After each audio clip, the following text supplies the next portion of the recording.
What's going on, guys? Welcome back to the channel. Today we have a very special guest.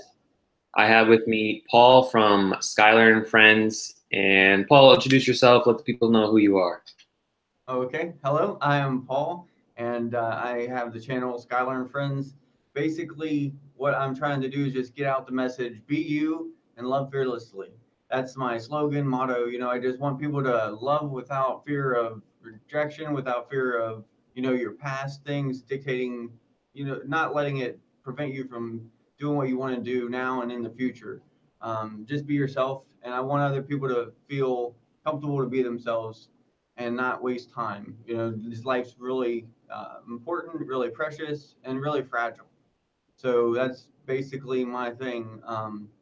Just launched a children's book that came out a few weeks ago, and I've been starting to do live events and everything. So that's a lot of fun. And Nice. yeah, that's a short version right there. Yeah, so Paul, where are you from? First, I want to let you know that I didn't even know your name was Paul until you told me. I think it was a while back in a stream. I think I asked what your real name was. Yeah, yeah. I was like, so is your name Skylar or is it Paul? I mean, not Paul, but is your name Skylar? And you're like, my real name is Paul. I wasn't expecting that at all. So yes, everyone, this is Paul. His channel is Skyler and Friends. Yes, yes. But The child in my book is Skylar.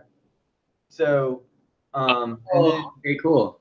I named my publishing company that I created Skylar and Friends also. So it's just it's like my organization, so to speak. So Instagram Skylar and Friends. On Facebook I'm Paul Cross at Skylar and Friends. So Oh, that's Skylar and Friends cool. is my entity kind of deal. You know what I mean? Yeah, So yeah.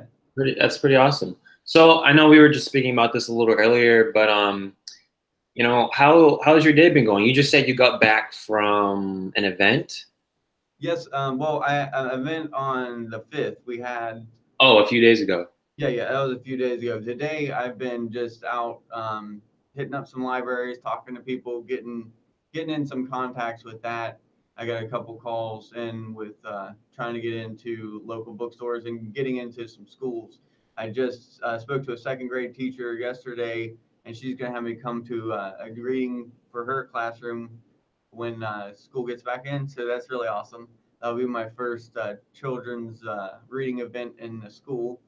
And on August 2nd, or no, 4th, August 4th, I have another reading event where it's going to be at the studio up here where they do ceramic painting.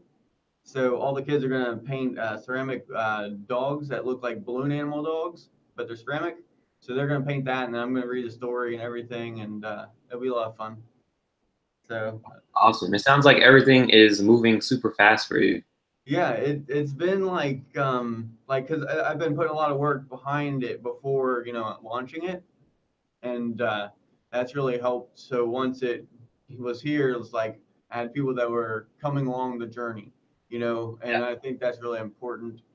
And everything. The and on the 4th we were in a parade. Temperance and I were in a parade on the scooter. It was a lot of fun. Very funny. Kids I'm got a kick out of it.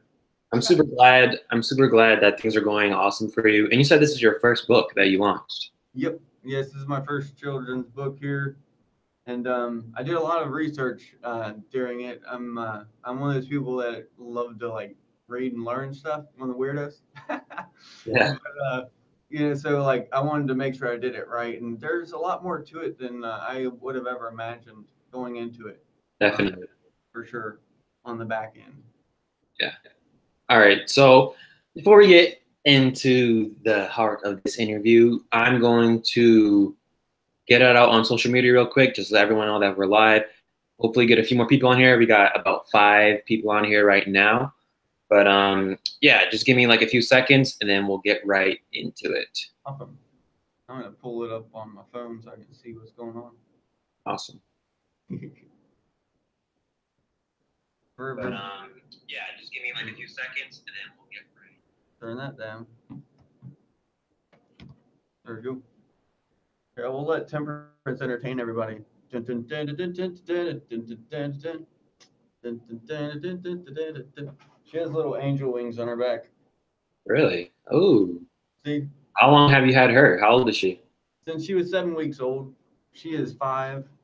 Nice. Yeah, she's been And you have a riding dog? motorcycles with me since she was 1. So she's super used to riding. And you have another dog as well? Yeah, I have 2 more. I have Temperance, and Where then are I have Penny Lane and Mija. where are they? They're on the couch sleeping. Oh, chilling out. Yeah, they're lazy sometimes. Yeah. All right. Wish I had a few more hands to make this a little faster. But so all right. This is an awesome question. Where I think you might have said it, but maybe you can go a little more in depth on it. Where did you get the name Skyler and Friends? Is there like any specific reason as to why, that's the way you represent yourself? Yeah. Well, it's kind of a funny story. I was trying to think of a name. Like I'm a really shy person actually. You may not believe it, but like, and it took me a long time to put anything out there on YouTube, like, or pictures of me or anything, like, so let alone a video. So I was like, but I want to do this, I want to, sing, dance, act a fool, so I got to put myself out there. So it's like, I'll create a character, like I'll be someone else, so to speak, And so I created this persona, Skylar, and he had long hair, I had a wig on and sunglasses, and I would do like silly videos and like just filming myself, not even like thinking I'm gonna like not even thinking about yet putting it on there, just filming myself made me nervous, So I just slowly went from like this character of like, myself, and then got more comfortable on camera, and then, was doing videos as myself. And so it's a way of me transitioning into just kind of getting myself out there, getting over my shyness. Because I was like, I couldn't get myself to do it. So it's like, this is a way I could, act, be silly and do that. So that's where the name came from. I really like the name, and I was like, if I ever had a kid, I'd name him Skylar. And I was like, I don't know, I like the name. So it was like, then I created this persona, and then I started doing the stuff, and then I ended up thinking of this dog idea the children's book idea that I've had for several years, and I was like, I'm really gonna do it. Like I'm gonna sit down this year, do it, write it, everything. And when I was thinking of different names for kids, it was like, I love the name Skylar. I was like, why not just, and that was the name that was just stuck in my head from, all that time of doing that character. Um, I couldn't get Skylar out of my head, and it works perfectly because Skylar can be a boy or a girl. You know. Yeah, it's like one of those versatile names that you can put with anyone. Exactly. And I wrote the book specifically like there's no he's or she's associated with Skylar. So it never says if it's a boy or a girl. And Skylar has shaggy type hair. So it's very non-gender kind of thing, which was important to me because I just wanted to be like very inclusive. Right. Um, so yeah. Yeah, that's awesome. I A lot to it. I wasn't expecting that, but I'm glad that you shared that with us because it's super a little bit eye-opening to know, like, you came from a place where you had a hard time opening up and you found something that helped you. Mm-hmm. But even if it was trying to like pretend to be someone that you weren't, to help you, boost your confidence or whatever it might be, get over some anxiety, some worries. But it was awesome what you turned that into. Yeah. See where it is now. So that's super cool. I wasn't expecting that answer, but at least you have an awesome reason behind it. Yeah. So how long have you been on YouTube?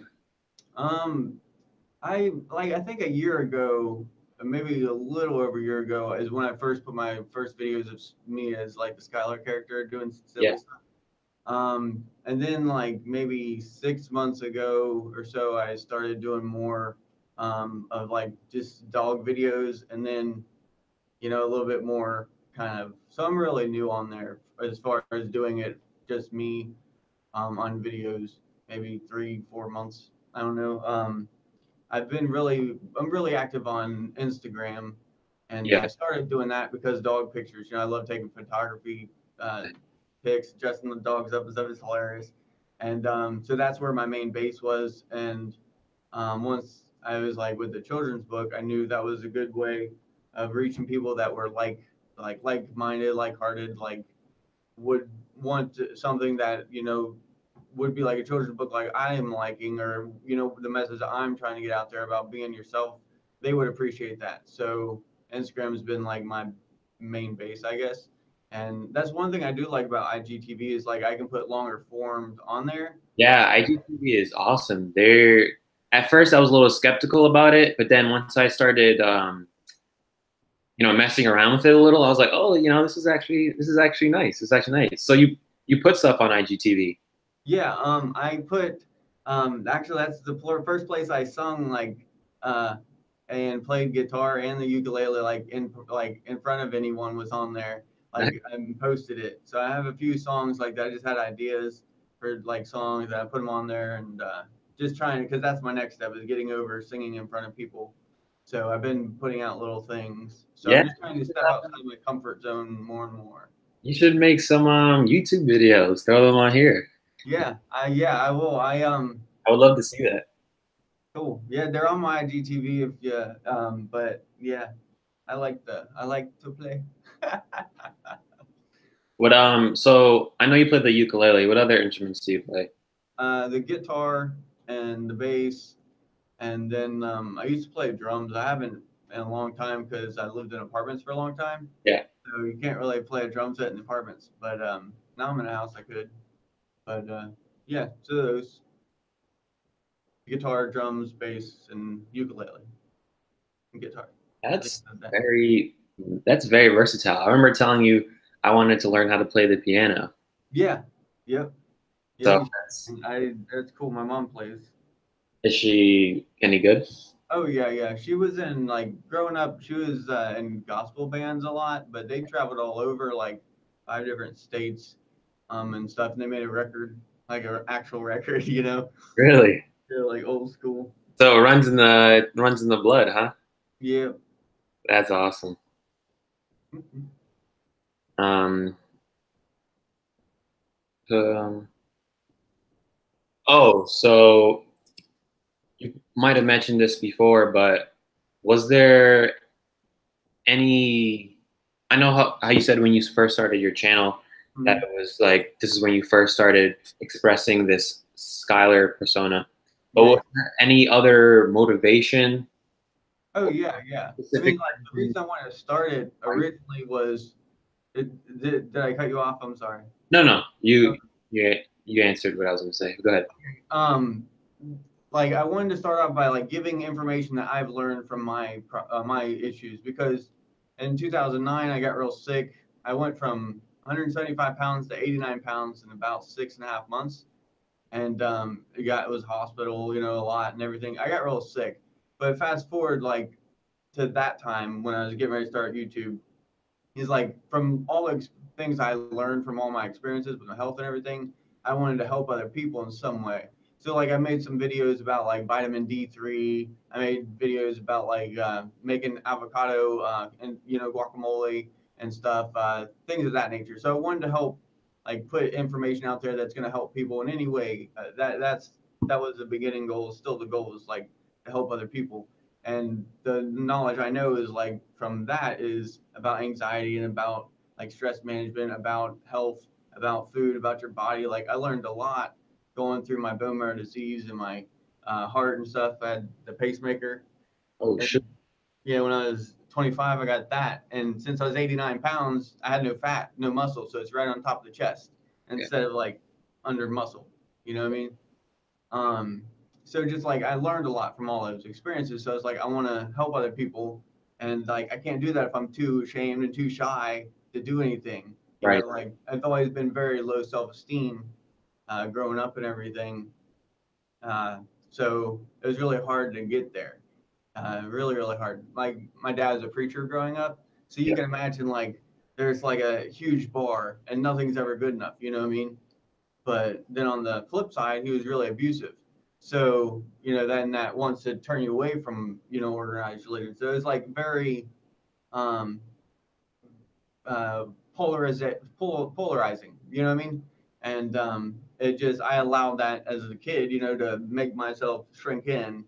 And I never didn't grow out of it for a long time. But after getting sick, I was like, no, I want to do what I'm going to do. Life's too short, life's fragile, it's precious, and I want other people to do that. So that's where, just be you, just be yourself. So life's too short. That's awesome.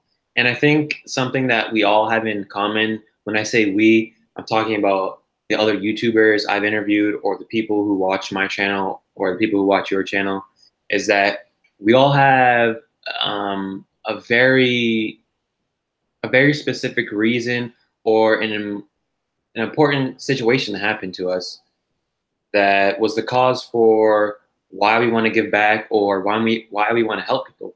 And I think that's super awesome because sometimes when, things that happen to people that like whatever happened in your life, whatever happened in my life, or for everyone who's watching, whatever happened in your life, sometimes a lot of people, the majority of people take that in a negative way and they try to use that to blame people, make excuses and stuff like that. But I think it's so empowering to see how many people, like yourself, are taking the negatives that happen in their life and turning it into such a positive thing. So I just wanted to give my respect to you foremost for being able to do that, because I know it's not an easy thing, especially because I remember you were telling me that you had anxiety and stuff like that, still have anxiety. And I've experienced anxiety myself. I still get it once in a while. So especially experiencing anxiety, I know how hard it is to be able to put yourself out there and want to help people and speak up and speak your mind like that. So again, you got all my respect. Well, thank you. Of course. Yeah, it is hard. You're right. But So short not to be, not to do it, because I don't want to live with regret. Like if I live to be 80 or whatever, I don't want to look back and then regret. Like that fear is bigger than the fear of someone being like, you're stupid. absolutely. Or like some troll comment, like, so I try to keep that in my mind when I'm nervous to do something. Yeah, it's like you're not gonna, like, at the end of the day, like when you're getting ready to leave this earth, when it's your time to go, like those things aren't gonna matter. So it's not worth it wasting your energy. No, and like I can sleep so much better at night, like knowing that I'm doing what I'm wanting to do, like, and stuff. Like it's really cool. Yeah, it is. So this is a perfect segue into my next question, and you can be completely honest with us. You don't have to share this if you don't want to, but I remember you telling me that you experienced anxiety. Mhm. I think was it in the stream you had the last time, maybe, Probably. I mean, you or mean, we had a conversation about it. But yeah, I wanted I wanted to know if you could tell us a little bit more about that. about like my experience with anxiety in general. Yes, your personal experience. Well, my main anxiety started when I was going through all my health issues, and I was randomly passing out because my heart was stopping. Oh wow. So like it was started making me really paranoid. Yeah. As you can imagine. So I was getting afraid. Like I'd be like walking down the street and I'd be afraid I was gonna pass out. So it's got me to where I started getting anxiety attacks, and then like I wouldn't leave my house. So I got to where I actually couldn't like leave my apartment. I was like, if I went to drive up the road, like I'd get like half a mile and I'd have to turn around, come home because I gotta be freaking out. Because Yeah. like, and you talk to a therapist or whatever, and they're like, well, just tell yourself, it's okay, you're not gonna die, you're not gonna pass out, like. But I'm like, no, I could, Yeah. because my heart's stopping, It's like, so it was very hard to manage those two together because you couldn't tell yourself the things that you normally would tell yourself with anxiety. So after getting the pacemaker and everything, that helped me a lot because I stopped passing out. And but even with from that point on, though, I've been dealing with a lot of anxiety, like with traveling with things of that nature, like when I get out and away from things that I'm used to. So I've come a long way since then, obviously, and I get out a lot more now. But for a long time there, I wouldn't get out and go anywhere. I mean, like I'd say a good 4 years, I didn't leave Ohio at all. Um, so it's just, you know what I'm saying? I had a lot of panic attacks, and That's there's no. scary. I couldn't imagine like how that feels, especially like with your health conditions and stuff. Like that's extremely scary. Yeah, it wasn't a good combination. And I couldn't find any therapist that could help me like combine those two, like really, because and like I've literally had therapists like apologize to me like because they didn't know how to assist me and then send me to a different person. Um, so it was a rough time, but I've learned a lot from that, and that's what I want to help now other people, so like I can maybe shrink that time, like that they have to be sick or that they have to be, going through whatever. Because it's no fun feeling like you don't belong, and it's no fun not knowing what is wrong. Like if you're feeling sick to your stomach for this reason, you don't know what's going on. That's Right. way worse than knowing, so then you can fix it. Um, but yeah. Wow. I definitely, like I said, I've experienced anxiety myself, but definitely not on that level. So I can definitely feel for you because I know, I know how that feels to feel anxiety, but not on the type of level because you actually had something to worry about. Whereas for me, it was a lot of overthinking and assuming. But for you, it was a lot of like, oh shoot, like something could actually happen to me. Yeah, and So, that bled into my subconscious and created panic attacks for when it wasn't necessary. exactly. And it's crazy how the mind works like that because it's all conditioning and something, you know, something in your life happens and then it cycles into a whole other thing. And before you know it, you're doing things without even thinking. Like your body's having panic attacks and you for no reason. You don't even understand why. So it's crazy. It's crazy to think how powerful the mind is like that. But it's also crazy to think how far you've come, as a person from going through all you did in your younger years and, still going through what you're going through right now. That's like, that inspires me, you know, like I'm starting to look up to you now because I'm like, wow, this guy he's gone through his own personal struggles and he's gone through this, he's gone through that physically, mentally, and he's still here and he still seems happy as can be. Yeah, yeah. And He's still that's what I want to do. for his dreams, and that's awesome. Yep, that's my goal, man. It's just life's too short not to be happy. And Absolutely. I spent a long time trying to like impress other people, like when I was younger, especially like siblings or like people you look up to, because I didn't really have that father figure. Right. But if you're at the end of the day, if you're not happy, you can't make anyone else happy either, and you're never gonna make yourself happy by making other people happy. So true. So true. I think I think that's something I've been learning a lot recently is that, and that's what I've been trying to tell some people who've been coming to seek advice from me, is that you need to. It might sound selfish, but sometimes you got to be selfish in terms of you got to help yourself before you can help others. Yeah, And because it's not, you can't go out and say I love another person if you can't even say you love yourself. You know what I mean? So it goes back and forth. Like if you can't even look to help yourself with some things that are going on in your life, how do you expect to help someone else? yeah. So it all goes back. But I wanted to know, what are some things that you do to help you with your anxiety? Because for me, something that really helps me is breathing and meditating and just sometimes just sitting with my thoughts. Yeah. I would say the biggest thing with anxiety that helped me was meditation, different types of meditation, because it's like we're creatures of habit. And if we get into like a habit of being calm, then we're more apt to be calm later. I like that. Years of habit. So, yeah. So, I mean, if we daily try to do it, just even if it's just 5 minutes, whatever you can squeeze in, but over time, then you can trigger yourself to where like you're starting to get anxious somewhere or whatever. You can put yourself back into that thought, back into that mindset of when you're meditating. So it's kind of like self-hypnosis, where when I do meditation, doing my deep breathing and everything, I squeeze my finger and my thumb together, and I take a deep breath in, then I exhale and say my mantra. And that mantra is scheduled,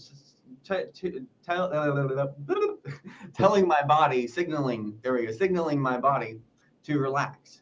So after you do that, time at a time, a few months go by, you get into an anxious state somewhere, and you do that, it's telling your body and your nervous system. Yeah. I need water. My mouth is sticking so bad. You, you end up, it signals your body, and you really do start to relax. It's really crazy. It might sound wild, but it does work. It just that, like you said, like it just triggers that cycle. And then once you do it once and it successfully works, the next time it works even easier. And you know what I'm saying? Right. And that really helped me a lot because, like I said, for at least 4 years, I didn't leave Ohio. And I finally, after doing that for like, I don't know, maybe 6 months of that kind of meditation, I went to Kentucky, and it was like, I don't know, 2 hour drive. And I started having a massive panic attack there. Couldn't breathe. It was horrible. I almost blacked out, and I was like, I gotta do my thing. I was like, I remembered because I was so nervous, I forgot about it, and I did my thing, and I could like, I actually breathe. It like actually started to calm me down. Like, and I was like, wow, it actually works. Yeah. But it's not a cure all. It's not like a overnight thing, but daily practice, you can train yourself to go back into that peaceful state. But if we don't have that peaceful state as a baseline, if we never experience that, then we can't expect ourselves just to be calm when we get anxious, when our baseline is like, you Right. know. I gotta take a drink. Excuse me. No, I definitely agree with you, because whenever I'm anxious, something I do is I try to first off understand why I'm thinking the way I'm thinking. So for me, I break it down. I'm like, okay, what's causing my thinking to be like this? Mm-hmm. Is it actually happening? And if not, then I go into, all right, I'm just assuming. And once I understand I'm assuming, this is where I become aware. So now that I'm aware of what's happening, all I need to do is take action now. And what I do in order to take action is, depending on the situation, if I'm like secluding myself from people because I'm feeling very anxious, I will sort of force myself back into those people. Yeah. And I will just start to sort of talk my way back to my regular self. And then I'll also do like some quick breathing. Yeah. Yeah. What were you saying? I said that's exactly right. You're going through the fear. What I say is the only way to get over a fear is to go through it. Right. So that's what you did. You went through it. You went back into it, and that's the only way to get over fear. Yeah. If you run every time, then you're just going to get more panic attacks, and then so you have to stand your ground. If you can't, then at least don't retreat as far. And then the next time, retreat less. Next time, retreat less. Then next time, you don't retreat. And then, the next time you go forward. Baby steps. That's what I had to do because it was really, really bad. Back in like 2010 and 11, it was really, really bad. Yeah, and it gets extremely hard to like where your body's frozen and you can't even move it. And like in my head, I'm like, move, move, move. Like, yeah, move it, go, go. It's But like one of those dreams where you're like, can't move. exactly. Run. But yeah, I mean, for me, it works because for me, that's how I get over some of the fears I have. Is I do what's called a 3 second rule. I give myself 3 seconds, and then I do whatever I'm afraid of, or I do whatever my mind's telling me not to do. Like, I did this when I was afraid of roller coasters. I went on a trip to Six Flags with my friend, a group of friends, and I've never been on a roller coaster. And then they're like, all right, let's go on a ride, this and that. And, you know, I was around my friends and I didn't want to tell them I was afraid of roller coasters. So in my head, I was like, all right, if I don't want to be embarrassed, I'll have to go on a roller coaster. But more importantly, I'm already in the line. So at this point, I've been thinking the entire time, and I just got myself in line. So I'm still thinking, and then again, I'm like, all right, now I'm at the front of the line, and I'm about to go on. So as soon as it was my turn, I was like, all right, 3, 2, 1, and then I just like my mind shut down and my body moved, and I just went on, and it was awesome. I love roller coasters now. Really? Yeah, they're super amazing. I love them. What was the name of it? Do you remember? A roller coaster? Yeah. It was the Mind Racer. Mind Racer. Okay. Yeah. Nice first one, right? Huh? Nice first one. Yeah, definitely. Upside down, dangling from the roller coaster. But it was an awesome experience. That's cool. Yeah, that's the thing is like, if, a lot of times if we can get ourselves over that fear, we end up having an awesome experience at the end. Right. It's just our mind overthinks, keeps running, and plays out all these scenarios that aren't going to happen. All right. Before I move on, we're going to get into your book. But before we move on, I'm going to get into the chat, see if you got any questions or some comments. Oh, who's that? My cat's crying over here. Oh, how many do you have? The one or? Yeah, just one. My other one passed away a while back. So you got a comment from Jamie the Good. He says, well, he was talking about the situation you're in. He calls it like positive displacement, which helped you make desire to change. So he's pretty much saying like the position you were in helped you make the positive change to where you are right now. Oh, yeah, yeah. And a lot of people, he also says that your name sounds like a part of your consciousness. Oh, yeah, yeah. Skylar? Yeah. That's cool. Yeah, I'm sure there's definitely got to be in there somewhere, right? Absolutely. Anxiety ain't no joke. He's saying this is inspiring. Your talk is inspiring. That's right. That's awesome. I felt the same way. Wow, we are similar. Metaphysical Mike. Hi, Mike. How you doing? Like a trigger. That's a good idea. Yeah, it's you know, you give yourself a few seconds. It doesn't have to be 3, but Yep. you count down and then you just do it. Yep. Force your body to go. What's good, Ty? Just stopping by to smash the like. You're doing an amazing job. Thank you for stopping by. Hope you can stay a little longer. You might have had a question earlier. I love men and women, and my parents won't let me. They think I'm going to hell if I'm bisexual. They're very Christian. Interesting. Well, I'm not in the same position as you, but if I were in that position, I'd have to say, you know, maybe hold off on telling your parents that you are unless they already know. But if they don't already know, I would hold off until, you know, you're able to sustain your own living, and then maybe find the right time to tell them, especially if they're the way you explain them. But you know, only for your own safety. And I know they're your parents, but we all know how, you know, crazy parents can be. But yeah, you know, I would find someone you can express yourself with, someone you can talk to about what you're going through. And yeah, you know, I'm not really in that position, so I wouldn't be able to explain it as good as someone who is. All right. Now, I know you just released your book. So let's talk a little bit about that. Let the audience know what your book is, when it was released, why it was released, the whole 9 yards. tell them what it is. All right. So basically, I'll give you a quick spew. The book is called Wiener Dog, Wiener Dog. How'd you get so long? I'll pull up the screen share so that way it'll be easier than showing you the book here. But the reason I wrote it is, first off, the inspiration came from Temperance, my little dog. When I got her as a puppy, she was so short, and she just kept getting longer and longer.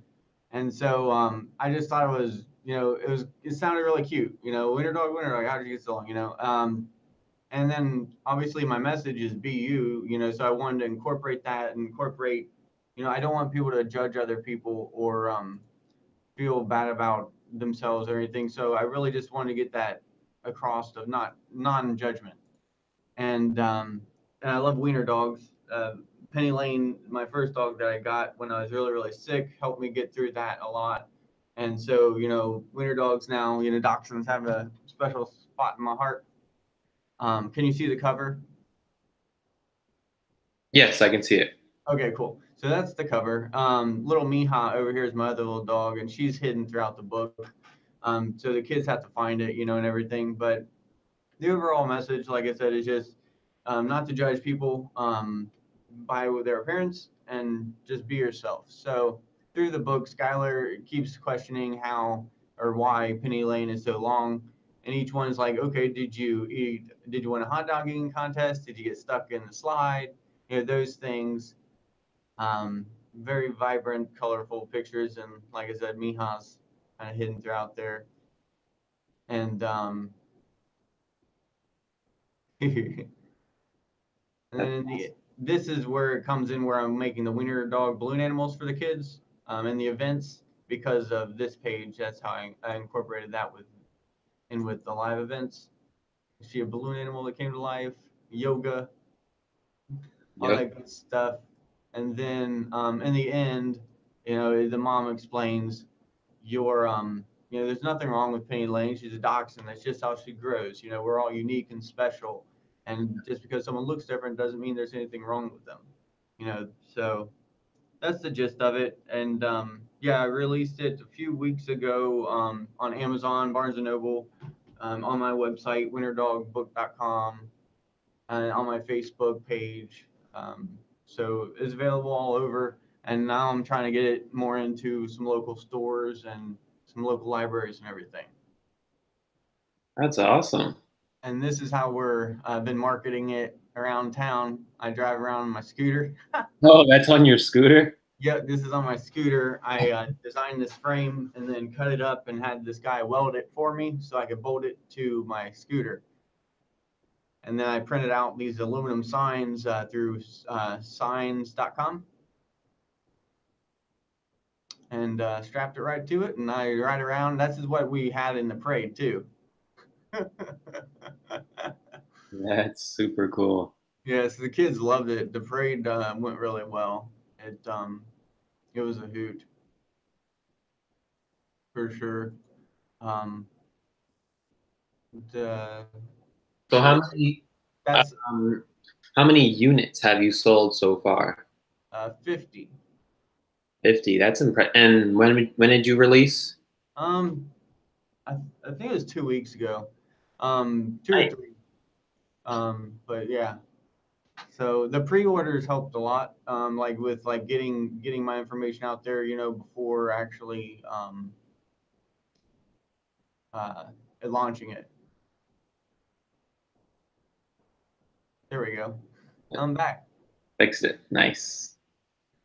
Yeah. So it's just really colorful, easy to follow book with a great message, and it's awesome seeing the kids really enjoying it. I've gotten some pictures back from the parents, of their kids reading it, or they kept looking for Mija. They kept turning the page back, and those kind of things. So that's really cool. And I don't know where I'll take the story next. As far as I could think of a million ideas of what Penny Lane could do. And Skylar and his friends, Skyler and Friends. So my rubber band ball's on the front too. I have a 50-pound rubber band ball in real life. Oh, I think I see. Didn't you make a video about that? Yeah. Yeah, I saw that, and you made it yourself, right? Yeah, I've had it since 5th grade. Like, just kept adding to it over the years. So it's not like one of those ones where I make it real quick. That's It just over the years. that's So, super cool. yeah, so I just incorporated different things like that into the book, where it's like, characters from real life and things. So, Yeah, that's super creative. So, where can people find your book?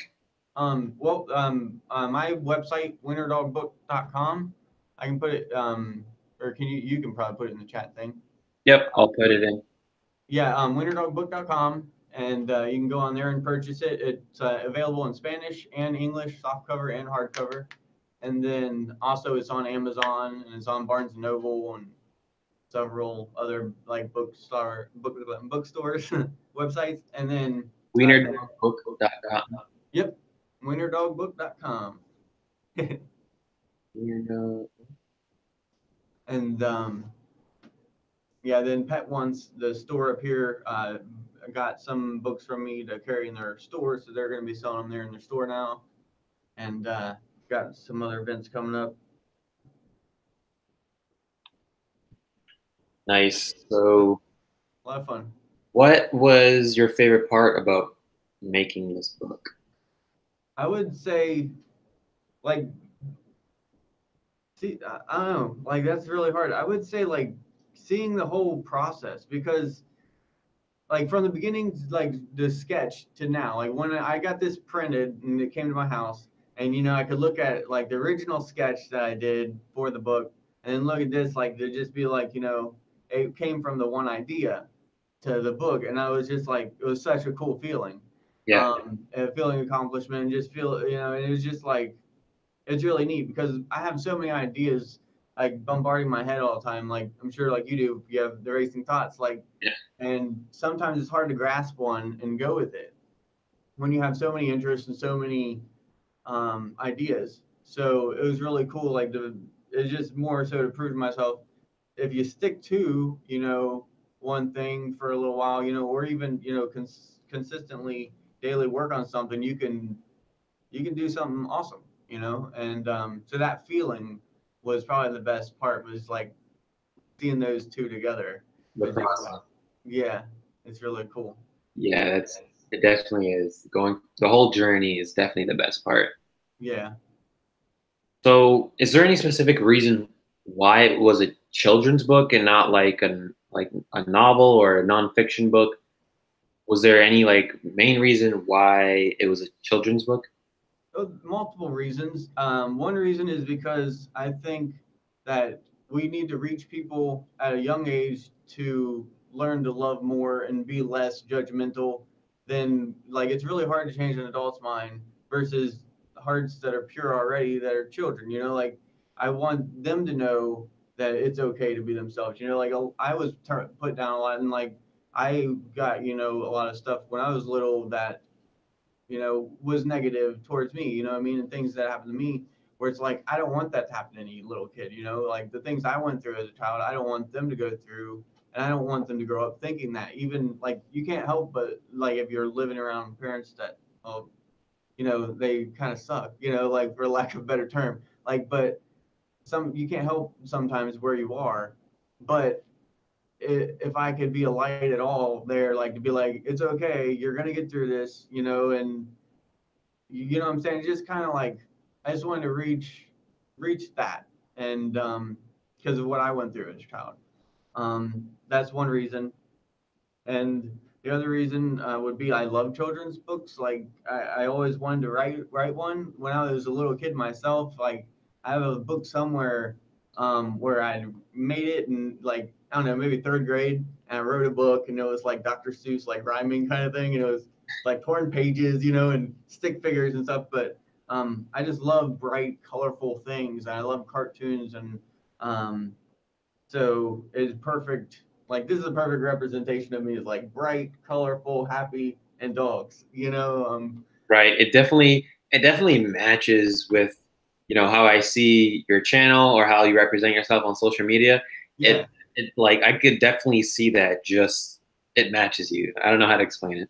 yeah. No, you're fine. Like, then that's the thing, is like, so it just fit with my personality. You know, like I wanted to. I'm not a novelist, you know, so to me doing that would have been fake. You know, like for me.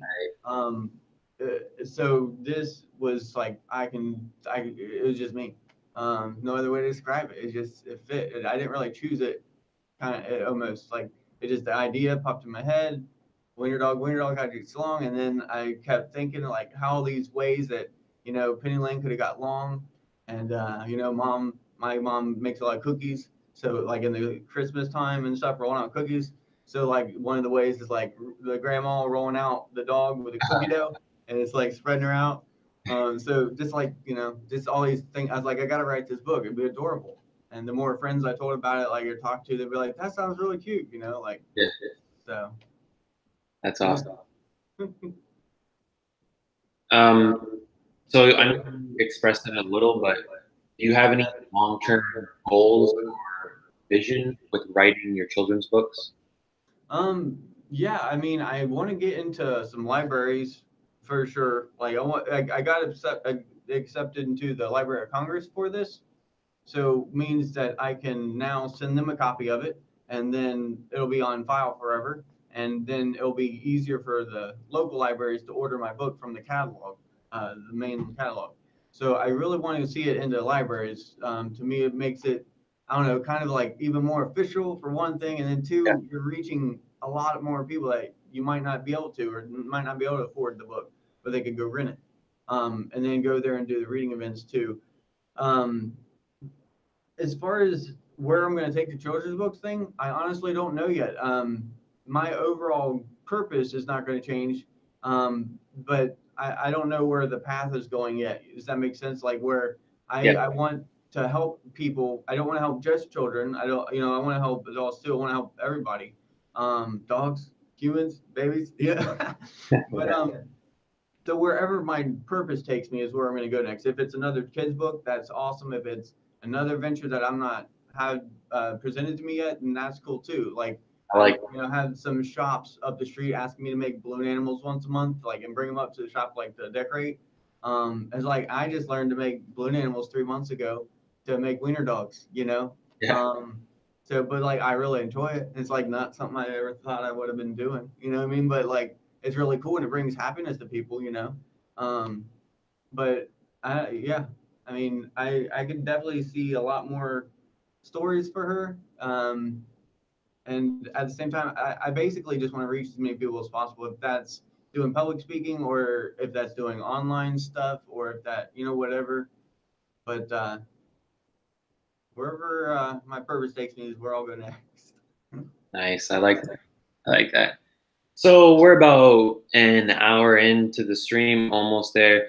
So whoever is watching right now, I want to make sure that you guys go and follow Paul on all his social media. Subscribe to his channel. It is the first link in the description. You can also follow him on Twitter at Skyler and Friend, right? Yeah, it was too long for friends. I only have one friend on Twitter. So at Skyler and Friend on Twitter, at Skyler and Friends on Instagram. Yep. And then do you have any other social media that you're on? I'm on Facebook, which is Paul Cross, and then it's at Skyler and Friends. But I have a profile on there, a page. Nice. Well, yeah, you guys want to follow him on Facebook? You can do that as well. But more importantly, follow him here on YouTube. His channel is growing. You just hit 100 subscribers, didn't you? Yeah. I think last week, so that was cool. I've been so busy with the in-person event things the last week. I haven't been able to post anything. I'm like, I have so many video ideas I want to shoot.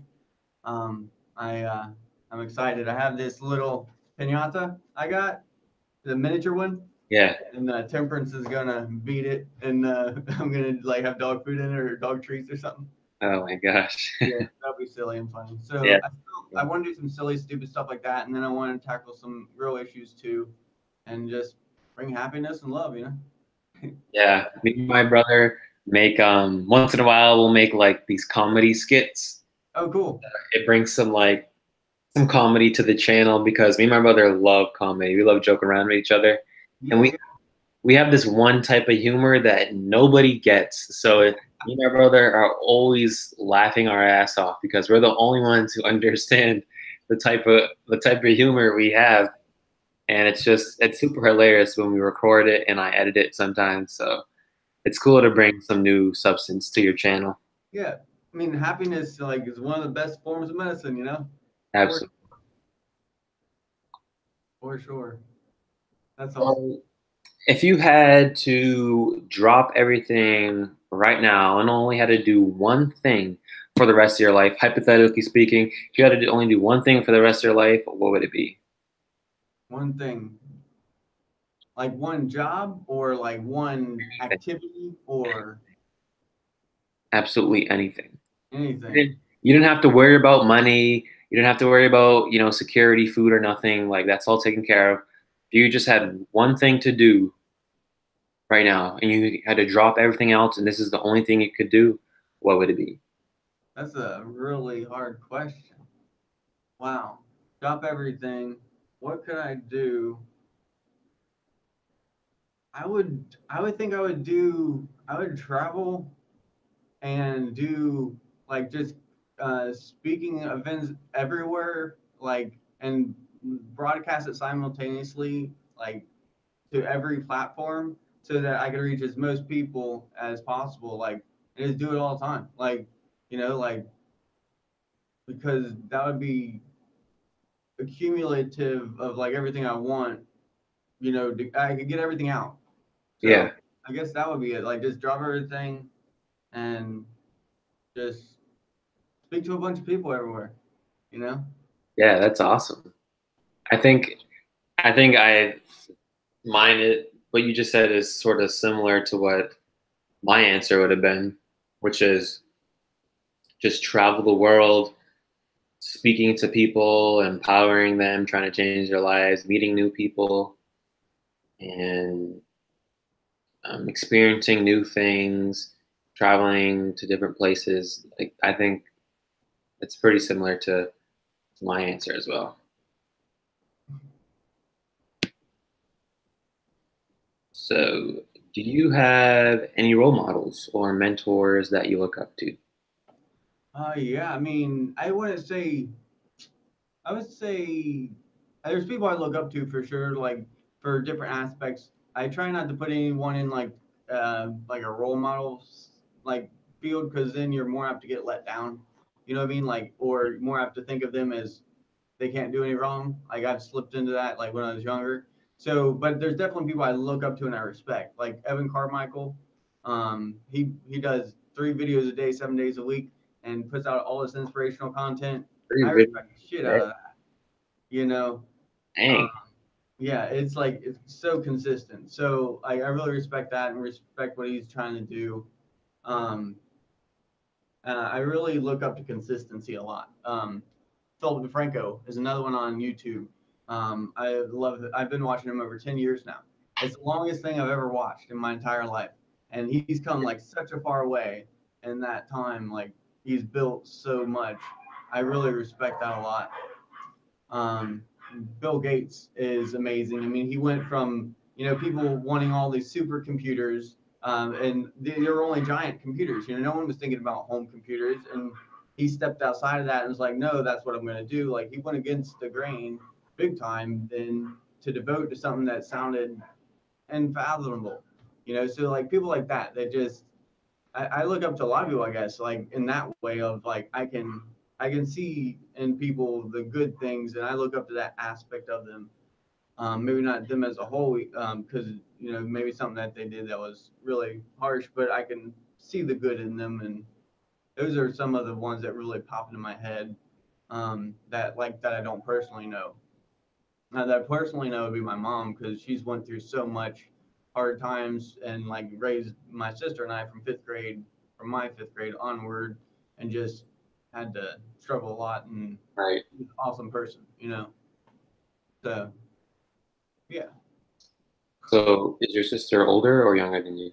my sister's older by 3 years. Nice. So what is she up to? She is a psychiatrist and singer songwriter. She plays out with her husband and music. Nice. Yeah, so It does run in the family, huh? yeah, yeah. My brother is a drummer, so Nice. That's awesome. yeah. My mom always said like when I was little and stuff like I'd pick up any instrument and like be able to play it within like a few days. Um, I just I don't know, but I get real shy about it. Like so, I didn't play for a long time, and so then you get rusty, and then you feel bad about yourself, and then it's a vicious cycle. So now it's just like I just try to have fun with it, and I enjoy it, and it's a real way of like just relaxing for me. Like when you're playing an instrument, you're focused, but you're not focused on anything at the same time. It's weird because if you focus too hard when you're playing an instrument, you mess up. Yeah. But if you're not focusing, you mess up. Like it's it's the false Luke. You know what I mean? It's like that fine that sweet spot. Yeah. Kind of hard to explain, but I'm sure if you do whatever you do, like your event, you probably do that. Like where you're in that zone. Yeah. I remember the first time I had my speaking engagement, I Mm-hmm. was just locked in. Like it almost felt like a movie because I had a 40-minute session Oh wow. and it went by extremely fast Mm-hmm. because by the time the session was over, I thought I had only been speaking for like 15, 20 minutes. And they're Yeah. like, oh no, like you hit right on the dot. And then I didn't even get to finish my whole speech. I Oh, had like 2 slides left and they're like, yeah, we got to wrap it up, wrap it up. I was like, oh my gosh, I didn't even know. I was no, so, I was just so in it. that's awesome.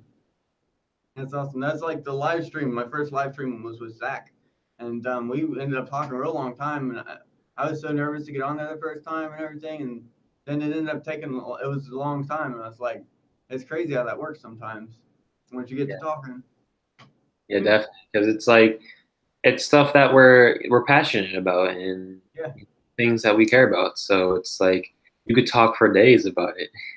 exactly. And that's where I think it's really important to, whatever your passion is, to do something work related with your passion, because you're not going to get burnt out as easily, or if at all. Right. I definitely agree. Like I know some people who are hardcore and just go full on out like on their dreams and their goals, which is like an extreme risk, especially if you're trying to, especially if you're living by your own means. Like you have to live by you're paying for your rent, your car, your food. So something I would suggest is definitely working, getting like a regular job until you can live off of your passion. Oh You know, yeah, until your passion and your dreams are making money for you, and then you can just do that for the rest of your life. yeah. You can't eat passion, unfortunately. I Yeah. heard someone say that the other day. There's one of those inspirational dudes that talks really loud and screams. It's not really my style, but I thought it was kind of funny the way he said it. You can't eat passion. Yeah. It's absolutely true. So, in your opinion, out of the prequels and the originals, what is the best Star Wars movie? Oh, originals. And the new ones. Originals, all the way. Like I love 4, 5, 6. Yeah. Are those the ones you grew up with? Yeah, well, they were before my time, but yeah, like the ones I was introduced to first. Um, because I mean the original ones was like 77 and stuff. I wasn't even born yet. So, but my brothers were older. So when I got old enough, they were like showing me those things, and then they were like digitally remastered when I was watching them. And then they had showed me the original ones VHS from that, and I was like, wow, that's crazy different. From the digitally remastered to the old stuff. Yeah. It's nuts. But some of the stuff looked better, like Jabba the Hutt, like in the originals, looked way better, like because it was an actual giant puppet thing, like versus now the computer animation, it wasn't as, it looked more fake. Yeah. I grew up with the prequels, but Yeah.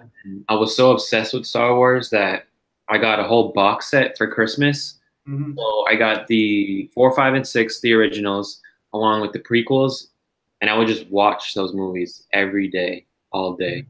And I think My favorite one was Return of the Jedi. Mm. Yeah, that was a really good one. That was definitely because I loved Luke's all black cloak, Yeah, like all black style and the green saber. That just I don't know. I love that. yeah. That He was comes awesome. in, he's like, oh, like, Yeah, he comes in, he's badass now, and he just does yeah. it with ease. He hung out with Yoda for a little bit. Yep.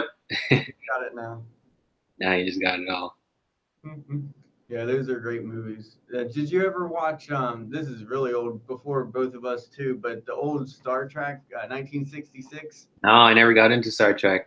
Ah, it's hilarious. Like the original three seasons, 1966, with or Leonard Nimoy.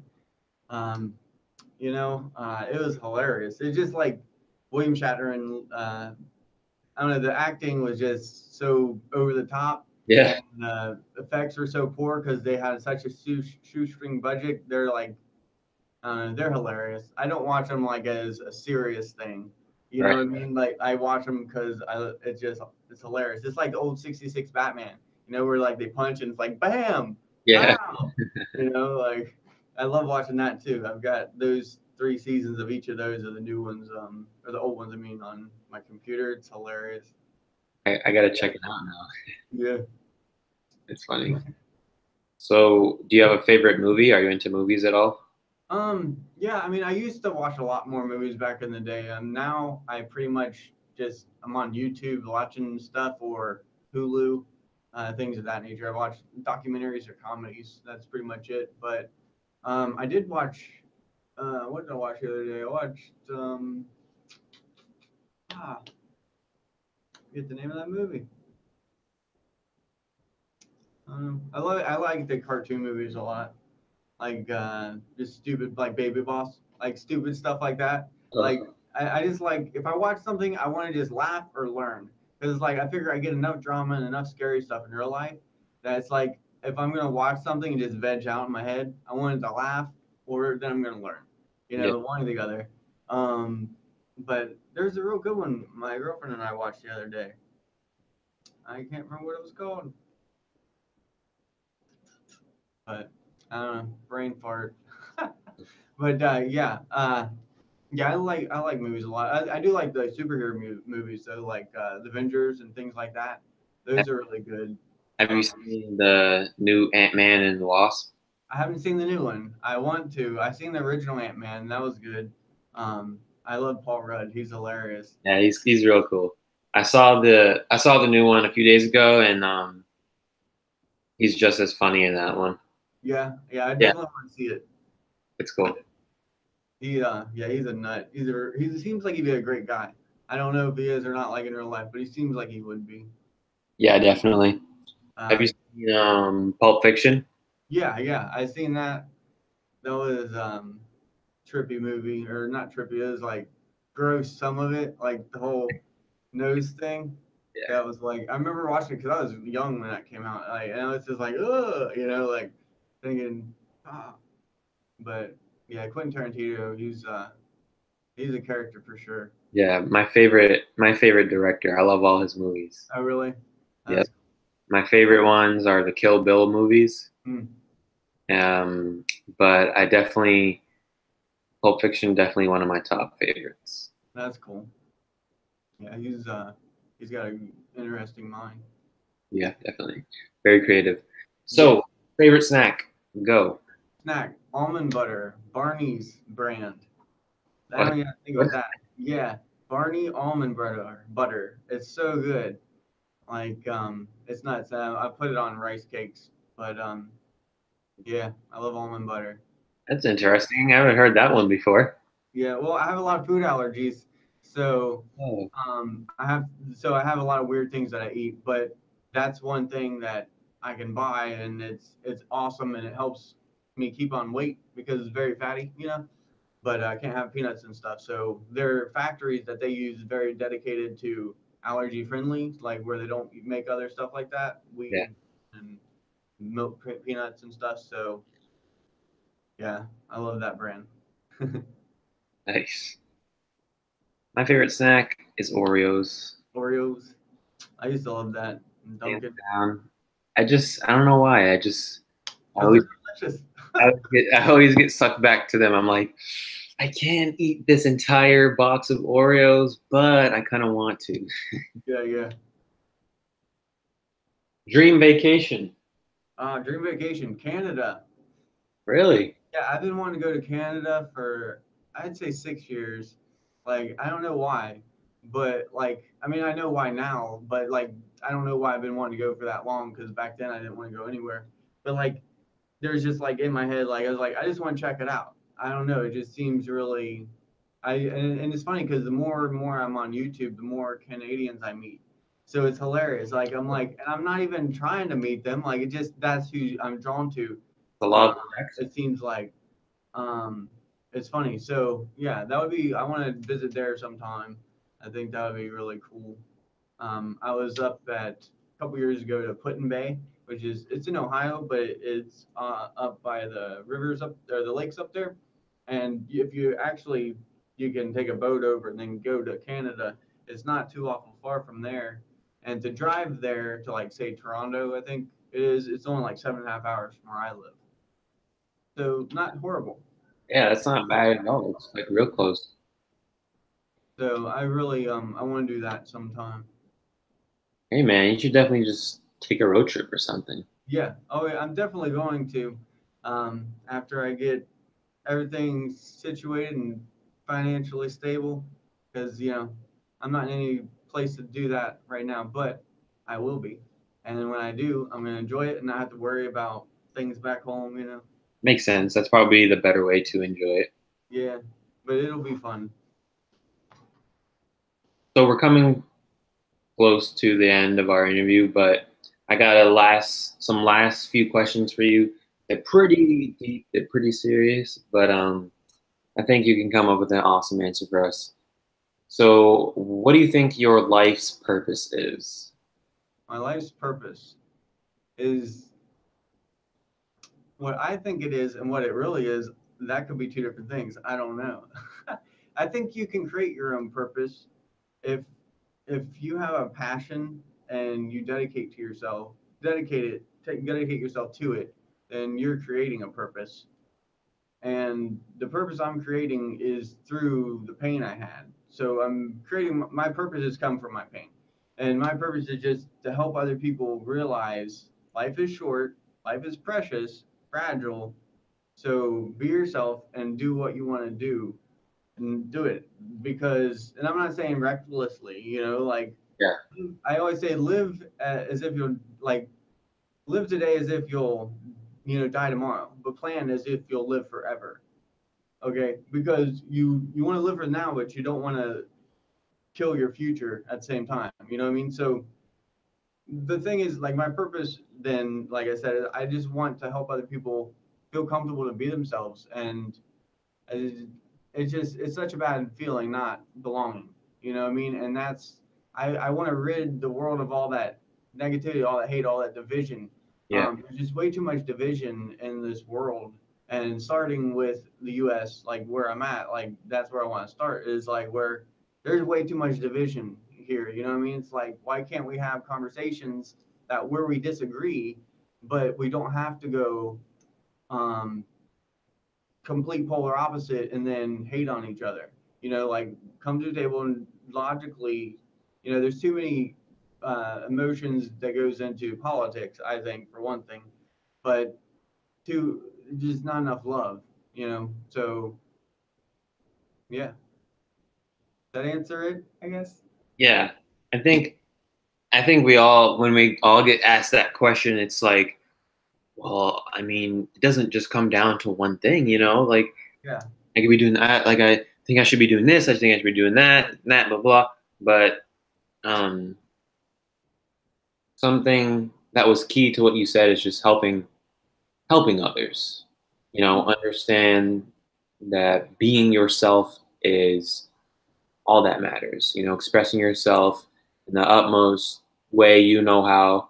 Of course, like in a positive way, expressing yourself in a positive way, and loving yourself, loving others. So I think that's awesome, and I think a lot of people say that, but Not a lot of people mean it because a lot of people understand the benefits that come from helping people, and many could take advantage of that. But I definitely feel within you that you're genuine about what you think your purpose is and what you think you should be doing.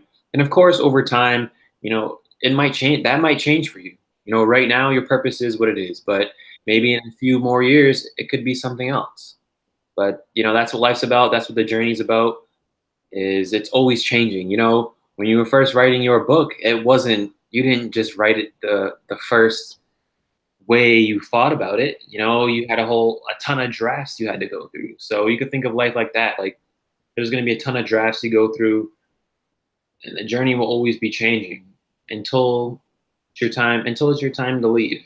It'll always be changing. You'll always be adapting, learning new things, meeting new people, experiencing new experiences. So Yeah, because when you stop learning, you stop growing, you die. I mean, think about how many people that seem pretty healthy and then they retire, and then they're like they just get depressed or they just start getting achy and stuff because they stop moving.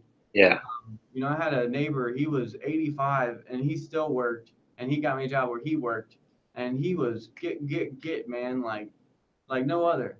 And he just because he never retired. They tried to get him to retire, and several times he wouldn't do it. But he lived to be a ripe old age. He's like 91 when he passed, and wow, it just he never retired. And I don't want to.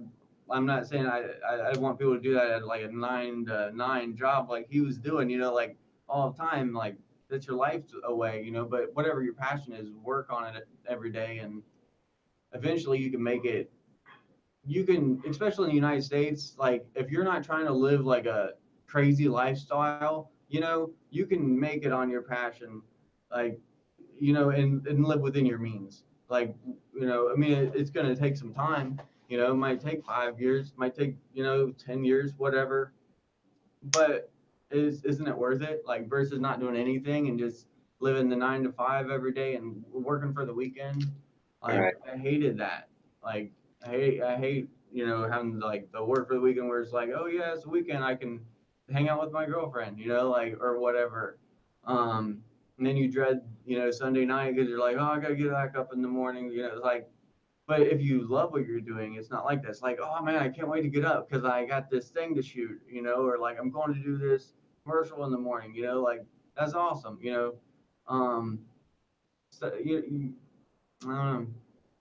It totally changes your view about every day when you're liking what you do. And no, even if it's not your full time thing, if you're getting to go to work and do something that you don't like and it's mundane, but when you come home you have a passion, it makes your life complete. Like it's not all about that work anymore. You can actually come home and forget about that work because you come home and you're doing your own projects, you're doing your own thing, right, and that helps a lot. yeah, I definitely agree with you because it's like, who wants to wake up every day dreading going to work? And it's like the only reason why you're doing that is for the money. And well, why do you need money? So I can have this, so I can do that, so I can do this, blah blah. And the thing with the thing with a lot of people is that they think of work as a bad thing, when in reality, it all depends on what work you're doing. Yeah. You could be doing 9 to 5 and you could hate it. A lot of people live 9 to 5 and they love it. Mhm. But at the same time, like for me and you, that's not the type of lifestyle we want to live. Right. Whereas, that's an average lifestyle. And there's nothing wrong with living that type of lifestyle. You know what I mean? Like some people just like that comfortability. Yeah. Like having a nice stable job, being able to have free time on the weekends and having time for this after they work and whatever. But I think like for people like us, there's something deeper within us that's like, I think we're meant for more. Yeah, yeah.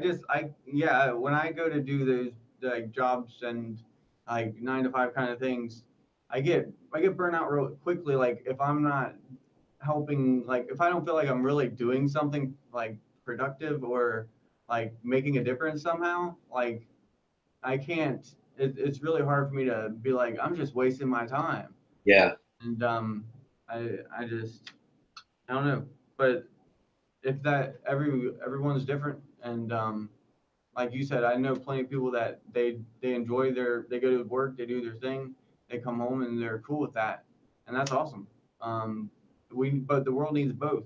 The world needs entrepreneurs. The world needs, people that work 9 to 5, people that work 12 to 12. You need all Absolutely. shifts and all types of work. So it's on what you want to do. Absolutely.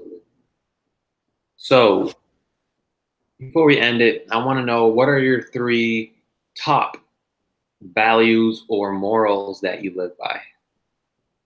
All right. Honesty is I don't know if these are in order or whatever, but I'd say just off the top of my head, honesty, punctuality, and the third one,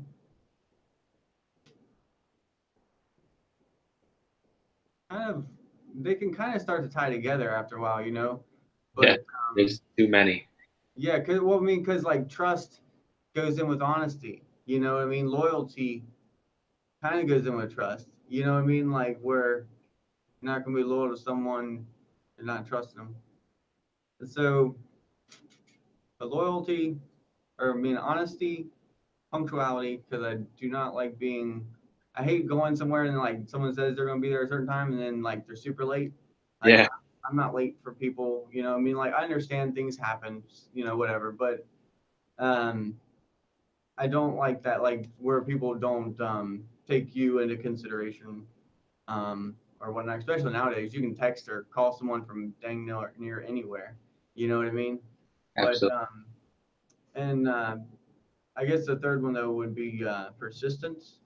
Nice. Because if you're not persistent, if you're not being consistent, then you're never going to get anywhere. You can have all the ideas in the world, Right. but if you don't consistently pursue them, you're not going to get any better, and no one's going to ever recognize you or notice. So those 3. Long answer. Yeah, no, hey, I respect it. Out. It's hard to narrow it down just to 3, but Yeah, yeah, I think I like 3. 3 might be my favorite number. yeah. But I'm gonna end it there. Before we go, what's something you want to leave our audience with? Here, I'll leave with this here. When you think you can't do it, you can't go on, you know what I mean? Like it's so important to realize where you came from. Right. So if you have something that um motivates you from the past, where something that you used to do, something that where you were, something like that, where it motivates you to not be like that again, not get like that again, something that keeps you going, keep it, you know, on hand where you can look at. Visuals are so important. I did a video a while back about how about pain and learning from it and stuff. And it's like it ties in with that, but I guess the kind of trying to talk about. I'm looking for this here, so pardon me for one moment. I had it pulled up here. No worries. Um, where'd it go?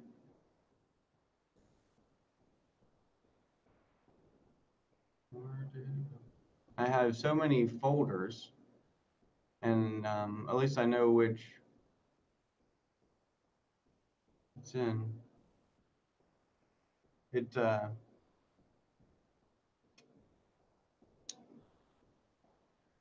well, fiddlesticks. Well, Paul is looking Go ahead for and talk. Yeah. what to show us. I want to make sure you guys subscribe to his channel, follow him on social media. You can find the link to his channel in the description, Skyler and Friends. You can also follow him on Twitter at Skyler and Friend, no S. And then you can follow him on Instagram at Skyler and Friends. I'm not sure how often you post on YouTube, but he's very consistent on Twitter, very consistent on Instagram with some content on there. And how often are you uploading a video on YouTube? On YouTube, I'm trying to do well, every Wednesday I do live stream at 7, and then I'm trying to come up with some kind of video and put it out every week. For now, it's been like I said, the last couple weeks with all the with the parade and with the live events. I've and the book just doing that release. It was hectic, and I didn't get to put it out this week, but I've got a bunch of ideas coming, and tomorrow I'm actually taking 2 of my dogs to be in a commercial, dog food commercial in the Nice. morning.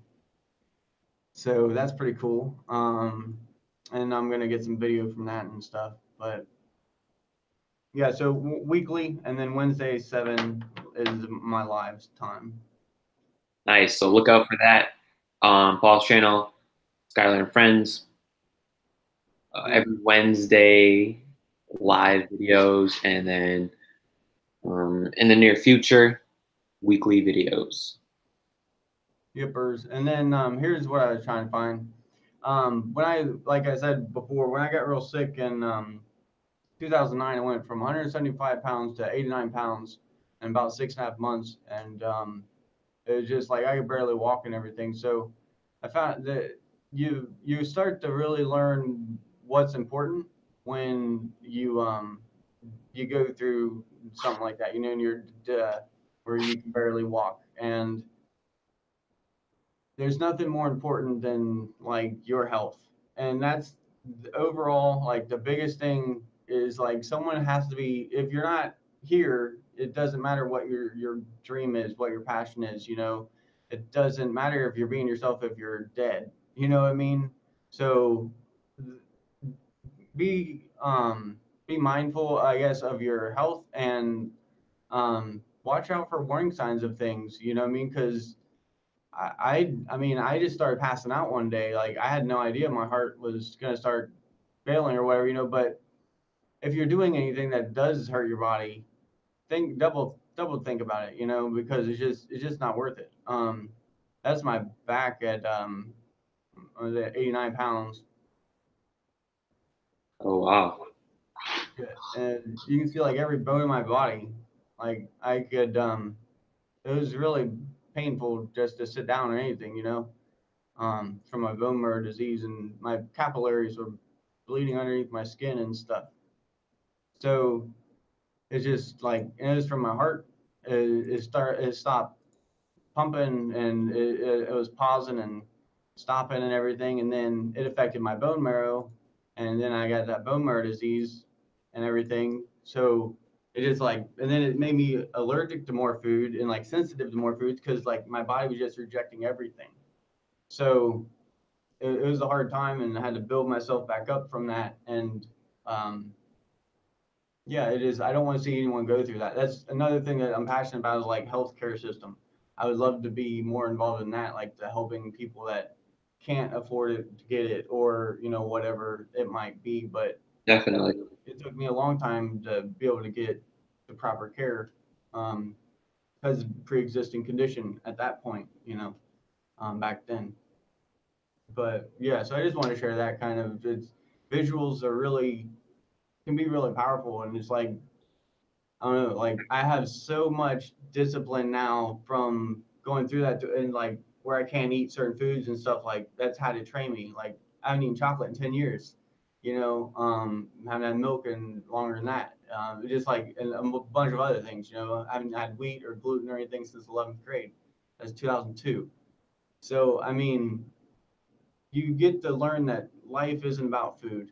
Like you eat to live, not live to eat. And it's really hard, especially here in America, because food is awesome and it's everywhere, and it's hard to not eat that stuff. But it's really bad for you. And just because you're skinny don't mean you're healthy. You know what I mean? I don't know. Kind of random. It's kind of off topic, but it's another passion of mine. Is like health is so important, and It is. you got to eat right. Like for sure. That's why one of the things I made at Skylar was fermented sauerkraut, because that's what actually finally helped cure my acid reflux. I had such bad acid reflux. I had 2 of my teeth in the back were the only ones with cavities because the acid was coming up and ate like the back of my teeth away. And so I started eating this fermented sauerkraut every day, and then probably a month and a half, like no more acid reflux. And that's been 3 or 4 years ago. I haven't had an acid reflux. Like I eat it every morning, and now I make my own even. Um, it is like the digestive enzymes in it and probiotics in it and everything helps your gut flora. So it really helps your digestion and packed full of good vitamins and nutrients. So Awesome. You sound very knowledgeable about that. yeah, I have a big passion for health and food because of going through that and some interesting recipes. So that's, other things I was just So sharing. would you would you consider yourself vegan or do you eat meat still? I eat meat. It's really like hard with like so many food allergies to like be any more strict than what you already are. Right. And my body, I think everyone's body type is way different in what they digest well. And for my body type, I do chicken and turkey well. If I do like salmon or like tuna, like fatty fish, like I don't do well with that, and I don't do well with beef. But I do really well with chicken and turkey. So that's what I eat. I don't eat a lot of it though. Like I eat, actual portion size of it. Like a lot of people overeat meat, and then they get, negative effects from that. But I do eat meat. I love it. So, um, but I do eat a lot of good steamed veggies and I love mushrooms, sautéed mushrooms and avocado oil. Really good. Yeah. So that's awesome. You're able to live a extreme, well, I'm not sure. I mean, correct me if I'm wrong, but you're able to live a very healthy lifestyle and still be able to eat meat. Obviously your food choices are limited, but you're able to find other delicious options and stuff like that. Because a lot of people like to make excuses as to why they can't eat healthy, like it's too expensive or they can't find it. But it seems like you are eating perfectly healthy. Yeah, I mean, people like you said, they make a lot of excuses like it's way more expensive to eat this way than that way, and it's really not. Like I save so much money because I don't go out to eat, like I don't eat out. You know how much money most people would save like if they just didn't eat out? I mean, not to mention if you go to a store and you pre-buy like pre-made pizzas, pre-made this or that, it's more expensive than just buying some avocados and some fresh meat. I mean, you can get a pound of turkey for $4, like that's really good meat. I mean, and if you went to the store or like the McDonald's or something, you get a couple burgers, that's a few dollars. You can make 4 burgers at least out of that. Yeah. Um, just like salad, pre-made salad, $4 a bag, or you can get a whole head of lettuce for 99 cents, or 89 cents or something. Um, it's totally the opposite. It's just that it's way more convenient to buy that stuff that's pre-made that's healthy. That's where the disconnect is. Is because people look at those stuff that's pre-made, like, oh, look at these gluten-free organic cookies. Like, oh my God, they're $8. I don't buy that. You know what I mean? I buy real food. I don't buy the pre-made stuff. Buy the actual fruits and vegetables and make your own stuff, and it's not expensive. Actually, save a lot of money. Yeah, I went to Cumberland Farms. You guys know? Do you know what that is? I do not because I'm not in that area, but Okay, so we have this thing in Mass where it's like a gas station, okay. but it's just Cumberland Farms, and it is the within the gas station they have like just food you can buy. Mm-hmm. So they had 3 for 1 bananas, Oh, cool.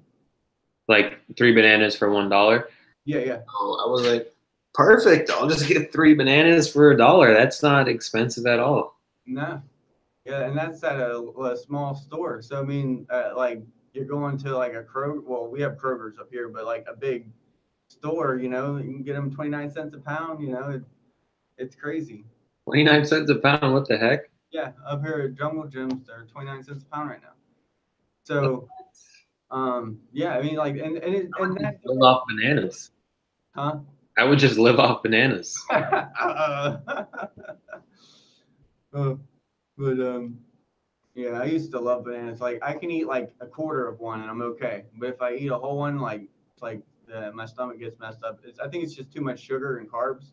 Yeah, Plus, probably. after you go so long without sugar, like your body is so sensitive. So I'm really cautious with like sugar intake because of that. But but then like other things start to be sweet to you. You know what I mean? Like you can really taste the fruit sweetness, or like a banana is like, oh my god, it's so sweet. You know. Yeah, So that's really cool. How your taste buds start to change, definitely. and not just from my experience. Like my girlfriend, she's on a diet right now, and she's noticed that like where things that since she stopped, you know, eating as much sugar, and cutting that back, like to where she's noticing her taste buds changing, and that's really cool, I think. Yeah, it's awesome. All right. Well, we're at the end right now. So for everyone who's still watching, I want to make sure again that you come on over and subscribe to Paul's channel. It's an awesome channel. He does lives every Wednesday, and he's doing weekly uploads, comedy, some serious, very intimate videos, just of him being who he is. That's what he's all about, just being him. So make sure to subscribe to his channel. Again, I will also put his other social medias in the description. His Instagram at Skyler and Friends, and then on Twitter at Skyler and Friend, no S at the end. So I'll make sure to get those in the description. Make sure to follow him, show him some love, leave him an awesome comment on his last video if you want. And of course, if you are new to Ty Speaks, make sure you hit that subscribe button for more videos, more interviews. And if you liked it, make sure to give a like. And as always, stay on point in this peacefully chaotic world. All right, guys, I'll see you in the next one. Bye bye.